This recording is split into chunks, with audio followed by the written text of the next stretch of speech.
My wife cheated with her boss, and my daughters helped hide it, so I made them regret it. Hey everyone, I spend so much time finding these stories for you. If you enjoy the content, please hit that subscribe button. It means the world and helps keep this journey going strong. Let's grow together. Now let's start the video. OP starts by saying, I'm not even sure why I'm writing this. Maybe to vent, maybe to get it out of my system, maybe to make sense of it all. Because right now, my life feels like it's been ripped to shreds, and I can barely keep it together. I just need to tell someone, even if it's strangers on the internet. For almost 30 years, I thought I had the kind of life most people dream about. I married my wife Jane when we were young. She was 20, I was 22. We were broke as hell back then, but we were happy. We built a life together from scratch, raised 2 daughters, Alice and Maddie. They were everything to me, my pride and joy. Alice, my oldest, is 26. She's always been the overachiever, valedictorian in high school, graduated top of her class in college, and now she's getting married this fall to her longtime boyfriend. Maddie is 24, my youngest. She's always been the more carefree one. She's sweet, always quick to smile, and she's been really close to me since she was little. I'd always thought I had a great relationship with both of them. Jane and I had a good marriage, or at least that's what I thought. Sure, we had our ups and downs like every couple. Financial struggles when the kids were young, arguments here and there, health scares. But through it all, we stuck together. I thought we were a team. I really believed we'd grow old together, that we'd be that old couple sitting on the porch, laughing about the crazy days when we were young. I loved her with everything I had. Last week, everything came crashing down. It was just a regular weekday. Jane told me she was going out for dinner with Alice and Maddie. They do this pretty regularly, every couple of weeks. Girls' dinner, they call it. It's their time to catch up, laugh, and share things they don't want to talk about with me. I never minded. In fact, I loved that they were close. It made me proud as a husband and father, like I'd done something right in raising a family that loved each other so much. That night, Jane was getting ready upstairs. I was in the kitchen, sipping coffee and scrolling through the news on my phone. I remember it so clearly. Her phone buzzed on the counter. It wasn't unusual. She gets messages from the girls all the time, especially when they're organizing plans. Without thinking, I picked it up. I'm not proud of what I did next. I didn't have any reason to be suspicious, but for some reason I opened the message. It was from an unsaved number. Can't wait to see you tonight. I froze. My first reaction was confusion. This couldn't be right. It had to be a mistake, or maybe it wasn't what it looked like. I stared at the message for what felt like forever, my mind racing. Finally, I tapped on the thread to see the rest of the conversation. What I found destroyed me. The messages weren't long, but they didn't have to be. They were enough to tell me exactly what was going on. The texts were from her boss. They were meeting for dinner, and it was obvious this wasn't a business dinner. The tone of the messages was flirty, affectionate. There were texts from earlier that week. I miss you. Once a week isn't enough. Jane had replied, I miss you too. My stomach turned. My heart started racing. My hands were shaking so much I almost dropped the phone. This was my wife. My wife. The woman I'd built my life with, the mother of my children. She was having an affair. I didn't know what to do. Part of me wanted to march upstairs and confront her right then and there, but I couldn't. I was in shock, trying to process what I had just seen. I needed more information. I needed to be absolutely sure. A few minutes later, Jane came downstairs. She was dressed up, looking beautiful as always. She smiled at me, kissed me on the cheek, and said, Don't wait up, okay? Her voice was so casual, so warm, like everything was normal. I don't know how I kept it together, but I managed to say, Have fun with the girls. As soon as she walked out the door, I grabbed her phone and turned on location sharing. I'd never done anything like that before. I'd never felt the need to spy on her or anyone else, but in that moment, I didn't care. I needed to know the truth. I sat there for a while, staring at my own phone, waiting for her location to update. When it finally did, my heart sank even further. She wasn't heading to the restaurant where she and the girls usually met. She was going somewhere else, a place we'd been to many times as a family. I texted Alice and Maddie, What time are you meeting Mom for dinner? Both of them responded almost immediately. Alice said, 7, can't wait to see her. Maddie said something similar. They were lying. My own daughters were lying to me. I couldn't believe it. I didn't want to believe it. But at that moment, I knew Jane wasn't the only one betraying me. My daughters were part of it too. I waited a little longer, watching Jane's location. She arrived at the restaurant. I grabbed my car keys and drove there, my heart pounding the whole way. When I got there, I parked outside and looked through the window. It didn't take long to find her. She was sitting at a table near the back with her boss. They were holding hands, laughing, completely unaware that I was watching them. It felt like a knife in my chest.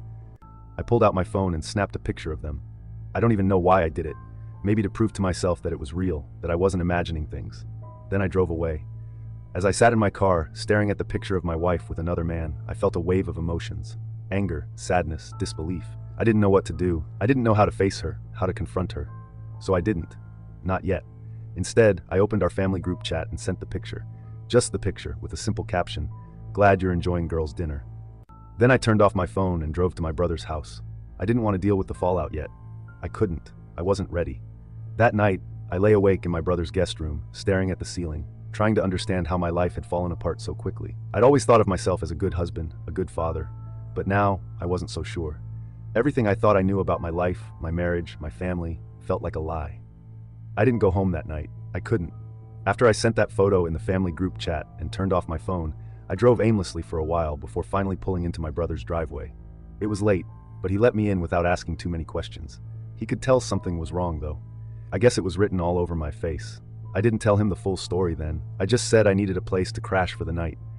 He offered me a beer, but I wasn't in the mood. I just wanted to be alone.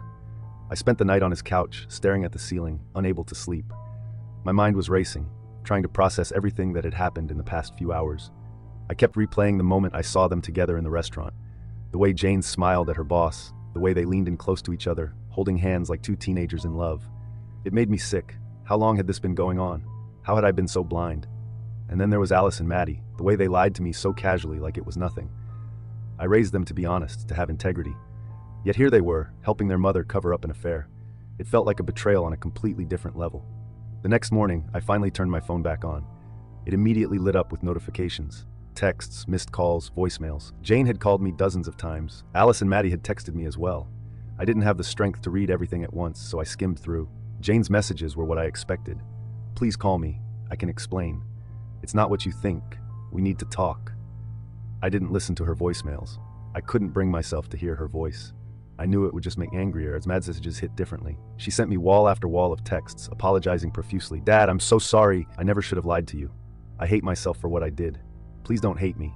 Can we please talk? I'm so scared I've ruined everything." She even had her boyfriend text me. "Hey, this is Josh. Maddie's really upset and having a panic attack. She's scared you'll never forgive her. Please call her." I didn't reply to her either. I didn't know what to say. Alice, on the other hand, was a different story. Her text was short and cold. "Dad, I'm sorry you found out this way, but I think you're overreacting. Don't throw away a good marriage over one mistake." Overreacting? One mistake? My blood boiled. This wasn't just a mistake. This was a full-blown betrayal. Not only by Jane, but by Alice and Maddie too. They lied to me. They helped their mother cover up something that completely shattered our family. I couldn't help but think about all the times they must have lied to my face. Every time I asked about their plans, and they told me they were going to dinner, knowing full well what Jane was really doing. Every time they smiled at me, acting like everything was normal, all the while hiding the truth. I spent most of the day stewing in my own anger and heartbreak. My brother tried to talk to me, but I wasn't ready to open up yet. I needed time to sort through my thoughts. By the afternoon, I decided I couldn't let this go without saying something. I started by texting Maddie. I kept it short. "Maddie, I love you, but what you've done has hurt me deeply. I need space to figure things out," she replied almost instantly. "I'm so sorry, Dad. I'll never forgive myself for this. I love you so much." I didn't respond. Then I texted Alice. "Alice, this isn't a mistake. This is a betrayal from my entire family. Please don't contact me until I'm ready to talk." She didn't reply, but I know she must have shown Jane, because Jane started texting me again shortly after. "Don't take this out on the girls. They were just trying to protect me. They didn't mean to hurt you." I ignored her. I wasn't interested in excuses. Later that evening, I finally told my brother the full story. I showed him the messages, the photo, everything. He was furious on my behalf. "You need to cut them all off," he said. "They clearly don't respect you. Why should you keep them in your life?" His words hit me hard because deep down, I knew he was right.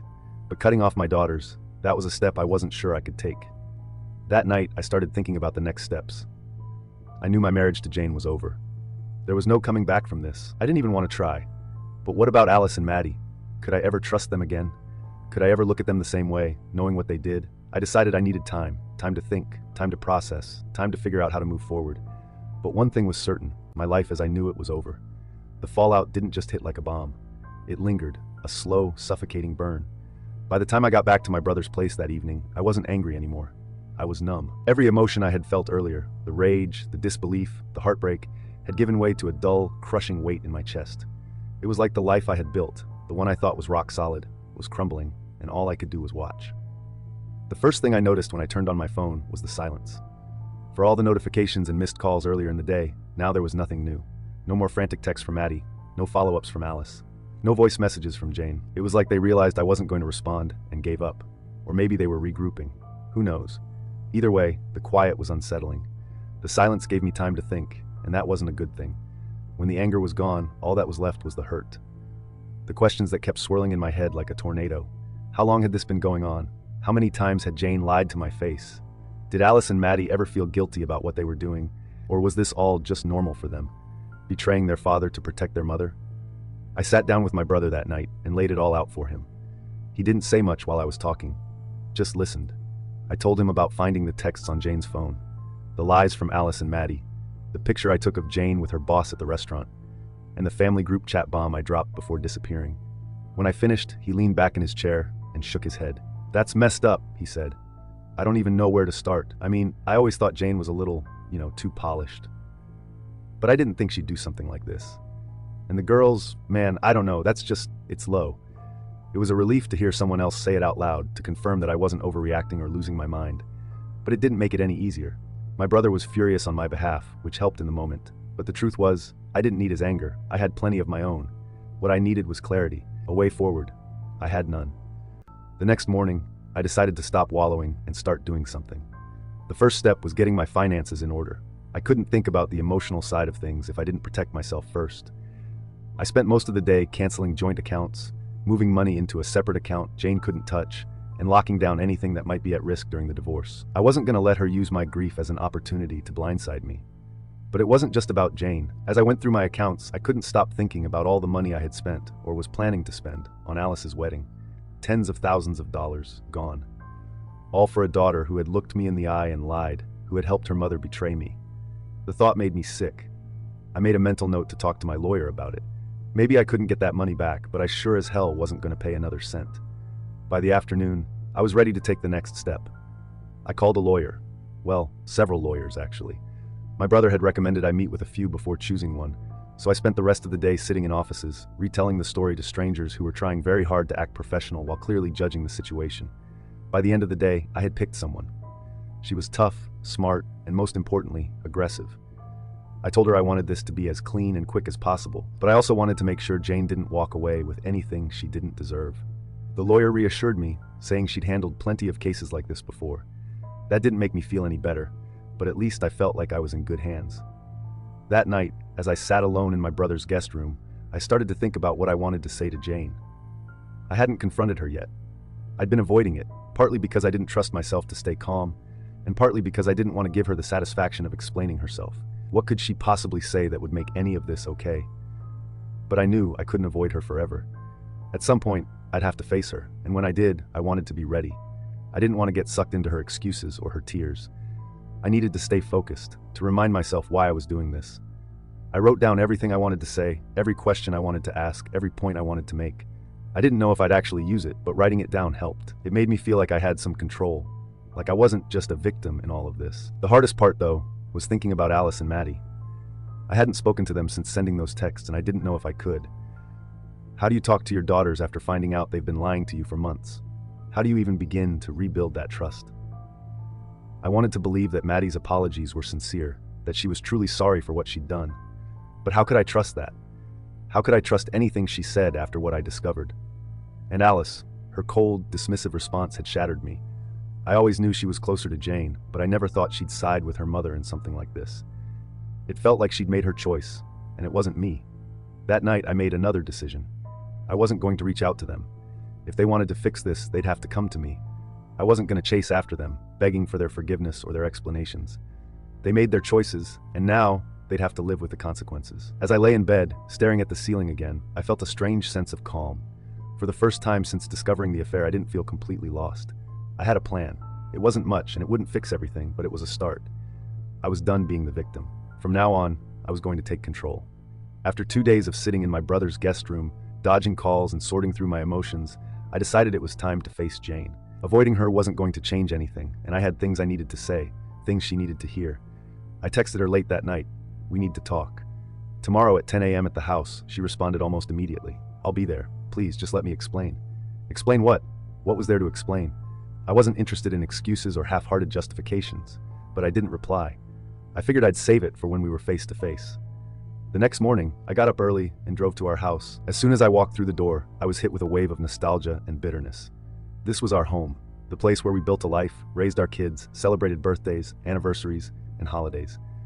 Now, it felt hollow, like everything good that had happened here was tainted. Jane showed up right on time. She walked in nervously, her eyes red and puffy like she'd been crying for days. She was holding her phone in one hand like it was a shield, and I noticed she wasn't wearing her wedding ring. That detail stung more than it should have. "Thanks for agreeing to meet," she said softly, standing just inside the door like she was afraid to come any closer. "Don't thank me," I said. My voice came out colder than I expected. "I'm not here to make things easier for you." That set the tone for the conversation. We sat down at the dining room table, the same table where we'd shared countless family dinners. She started talking right away, saying all the things I expected her to say. It wasn't serious. It didn't mean anything. It was a mistake. She kept repeating herself, cycling through the same tired lines like if she said them enough, they'd start to sound believable. "Stop," I said finally, cutting her off. "I don't want to hear excuses. I want answers." She looked at me confused. "What do you mean?" "How long?" I asked. She hesitated. "A few months." "Try again." Her face crumpled and she whispered, "Almost a year." I clenched my fist under the table, trying to keep my anger in check. A year, an entire year of lies. How many times had she smiled at me, kissed me, told me she loved me, all while sneaking around behind my back? "And the girls?" I asked. "How long have they known?" Jane winced, her eyes darting away. "Not the whole time. I told them a couple of months ago. I didn't mean to drag them into it, but you did," I interrupted. "You made them part of your lies. Do you have any idea what that's done to me?" She started crying, full-on sobbing. "I didn't mean for any of this to happen. I never wanted to hurt you, but I was so unhappy and..." "Unhappy?" I snapped, my voice echoing in the empty house. "You were unhappy, so you decided to blow up our family? You were unhappy, so you cheated on me and dragged our daughters into your mess? Do you have any idea what you've done, Jane?" She didn't answer. She just sat there, crying into her hands. And for the first time, I didn't feel sorry for her. "You've ruined everything," I said quietly. "Not just our marriage, but my relationship with Alice and Maddie. How am I supposed to trust them after this? How am I supposed to look at them and not see this betrayal?" "I didn't want them to lie to you," she whispered. "I didn't want any of this." "Then why did you do it?" I asked. "Why didn't you come to me? If you were so unhappy, why didn't you try to fix things instead of sneaking around behind my back?" She didn't have an answer. Or maybe she did, but it didn't matter. Whatever she said wouldn't change what she'd done. After a long silence, I stood up. "I'm filing for divorce," I said. "You'll hear from my lawyer soon." "Please, don't do this," she begged, standing up too. "We can work through this. We can fix it." "There's nothing to fix," I said. "You made your choice, and now I'm making mine." Before I walked out, I turned to her one last time. "By the way, don't expect me to pay for Alice's wedding anymore. She can ask her boss to foot the bill since you're both so good at keeping secrets." Her face crumpled again, but I didn't stick around to see her reaction. On my way out of the house, I paused in the hallway, staring at the family photos hanging on the wall. There we were, me, Jane, Alice, and Maddie, smiling like the perfect family. I used to love those photos. Now they felt like a cruel joke. I grabbed the nearest one, a picture of us at Alice's high school graduation, and smashed it against the wall. The glass shattered, and for a brief moment, I felt a flicker of satisfaction. But it didn't last. As I walked to my car, I realized something. This was just the beginning. The confrontation with Jane was over, but the real battle was only starting. I still had to deal with Alice and Maddie. I still had to figure out how to move forward, and I still had to face the fact that the life I thought I had, the life I'd spent nearly 30 years building, was gone. The confrontation with Jane was just the first step. It cleared the air, sure, but it didn't make things easier. If anything, it made the betrayal feel heavier, more real. The anger I felt toward Jane was sharp, but it was focused. I knew what she had done and why I was walking away. The situation with Alice and Maddie was murkier. They were my daughters, my flesh and blood, but they had chosen her. The day after I told Jane I was filing for divorce, I decided to meet with Alice and Maddie separately. I couldn't ignore them forever, and I wasn't ready to cut them off completely without at least hearing their side. But I also knew this wasn't going to be a casual chat. The trust between us was shattered, and I needed to know if there was anything left to salvage. I started with Maddie. She had always been the more emotional one, and her texts over the past few days had been borderline frantic. I asked her to meet me at a park near my brother's house. When she arrived, she looked like she hadn't slept in days. Her eyes were red and puffy, and she kept fidgeting with her hands. As soon as we sat down on a bench, she started crying. "Dad, I'm so sorry," she said, her voice cracking. "I didn't know how to tell you. I didn't want to hurt you." "Then why did you lie to me?" I asked, keeping my voice calm but firm. "Why did you cover for your mother? Did you think I wouldn't find out?" She shook her head, wiping her eyes. "It wasn't like that. She told me about it a couple of months ago. I was mad at her, but she begged me not to say anything. She said she'd end it soon, that it was just a phase. I didn't know what to do. I stared at her, trying to process her words. So you decided to protect her instead of telling me the truth? I thought she was going to stop, Maddie said, her voice barely above a whisper. I didn't want to blow up the family if there was a chance she'd fix things. I didn't know it would get this far. That's not good enough, Maddie, I said. You don't get to excuse what you did by saying you didn't know. You knew she was cheating. You knew she was lying to me, and you went along with it. Do you have any idea how that makes me feel? She broke down again, covering her face with her hands. I felt a pang of guilt watching her cry, but I couldn't let it soften me. This wasn't just about the affair anymore. It was about the damage they'd all done to my trust. I'm not saying this to punish you, I said finally, but I need you to understand how deeply this has hurt me. Right now, I don't know if I can trust you. I don't know if I'll ever be able to trust you the way I used to. Maddie nodded, her shoulders shaking.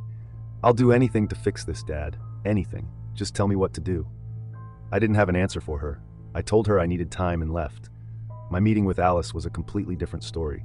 I asked her to meet me at a coffee shop, thinking it would be better to talk in a neutral space. She showed up 10 minutes late, looking polished and composed as if nothing had happened.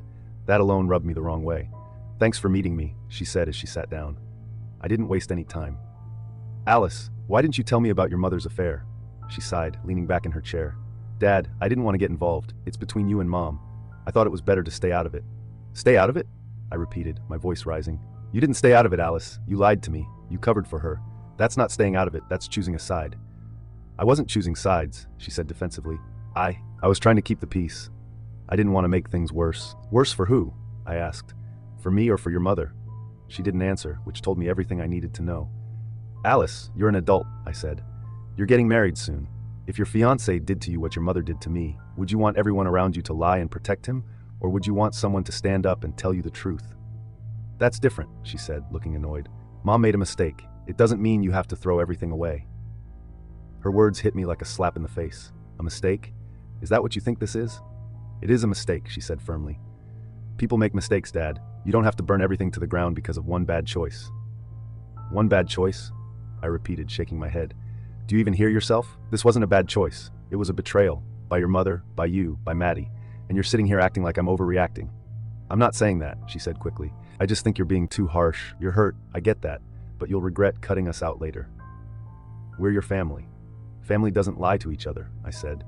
Family doesn't cover for someone who's tearing everything apart. You and Maddie didn't just lie to me. You broke my trust. And right now I don't see how I can move past that. She crossed her arms, looking frustrated. So what? You're just going to disown us? Pretend we don't exist? I don't know, I admitted. But I can't pretend like nothing happened. I can't pretend like you didn't betray me. We sat in silence for a few minutes before I finally stood up. I've said what I needed to say, I told her. The rest is up to you. She didn't try to stop me as I walked out. That night, I sat alone in my brother's guest room, thinking about both conversations. Maddie seemed genuinely remorseful, but I wasn't sure if I could ever fully forgive her. Alice, on the other hand, was a different story. Her refusal to acknowledge the seriousness of what she'd done made it clear that she didn't think she was in the wrong. For the first time, I seriously considered cutting them both out of my life. It wasn't a decision I wanted to make, but the thought of trying to rebuild a relationship with people who had betrayed me so deeply felt impossible. That night, I finalized my decision. I called my lawyer the next morning and told her to revise my will. Alice and Maddie were to be removed as beneficiaries. Everything, my savings, my retirement fund, the house, would go to my sister and her kids. They had always been there for me, and I knew they wouldn't betray me like my own daughters had. When I told my brother, he didn't even try to talk me out of it. You're doing the right thing, he said. They made their choices. Now they can live with the consequences. The fallout was immediate. Maddie called me the next day, crying hysterically. Dad, please don't do this, she said. I know I messed up, but I love you. I don't care about the money. I just don't want to lose you. Her words hit me harder than I expected, but I stood my ground. Maddie, I'll always love you, I said. But love doesn't mean I can forget what you did. I need time. Maybe someday we can rebuild our relationship. But right now, I can't have you in my life. She kept crying, but eventually she hung up. Alice, predictably, took a different approach. She sent me a long email accusing me of being petty and vindictive. She said I was punishing her for trying to keep the peace and that I was ruining her wedding over something that had nothing to do with her. I didn't respond. There was no point. Jane tried to intervene too. She sent me an email, her tone polished, carefully constructed. She begged me not to cut the girls out of my will, claiming it wasn't fair to punish them for mistakes she had made. She even had the audacity to suggest that removing them would irreparably damage the family. I didn't reply to her either. As the days went on, I started to feel lighter. The anger was still there, but the weight of the betrayal didn't feel as suffocating anymore. Cutting ties wasn't easy, but it was necessary. I needed to protect myself, not just financially, but emotionally. For the first time in weeks, I felt like I could breathe again. It's been a month now since I cut them out of my will. I haven't spoken to Alice or Maddie since. I've heard from mutual friends that Alice is scrambling to find the money to cover the wedding expenses I had been paying for. I don't feel sorry for her. She made her choice when she chose to side with her mother. Maddie, I still think about. Part of me hopes that someday we can reconcile, but only if she truly understands the depth of her betrayal. Until then, I'm focusing on myself. Jane, she's nothing to me now. I don't care what she does or who she does it with. The divorce is moving forward, and my lawyer assures me that she won't get much. That's enough for me. Sometimes I wonder if I made the right choice cutting them all out of my life, but then I remind myself of one simple truth. They made their choices. Now I'm making mine. I'm finally free,